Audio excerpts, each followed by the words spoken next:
Hello বন্ধুরা, আমি আরেকটা রেসিপি নিয়ে আসলাম। এটা হচ্ছে কাঁঠাল। আজকে প্লেন রান্না করব। এটার মধ্যে চিংড়ি মাছও দিব না, মেটেও দিব না, শুধু রান্না করব। তো দেখো, প্রথমে আমি মশলা করে নিয়েছি। কাঁঠালটাকে ভালো করে সেদ্ধ করে ভেজে নিয়েছি, আলুটাকেও ভেজে নিয়েছি। এবার মশলাতে তেজপাতা, জিরা আর মশলা দিয়ে কষিয়ে নিলাম ভালো করে। মশলাটা ভালো করে না কষলে ভালো লাগে না কাঁঠালটা। এবার কষানো হয়ে গেছে, এবার ভাজা কাঁঠালটা দিয়ে দেব। দিয়ে একটু ভালো করে আবার নাড়ব।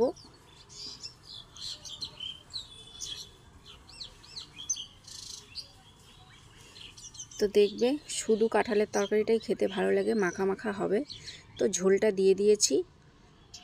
আমি গরম জল করে দিই, কাঁচা জলটা দিই না। এই যে আমার কাঁঠালের কষা কষা রান্না হয়ে গেছে, খেতে খুব ভালো হয়েছে। ঘি গরম মশলা দিয়েছি।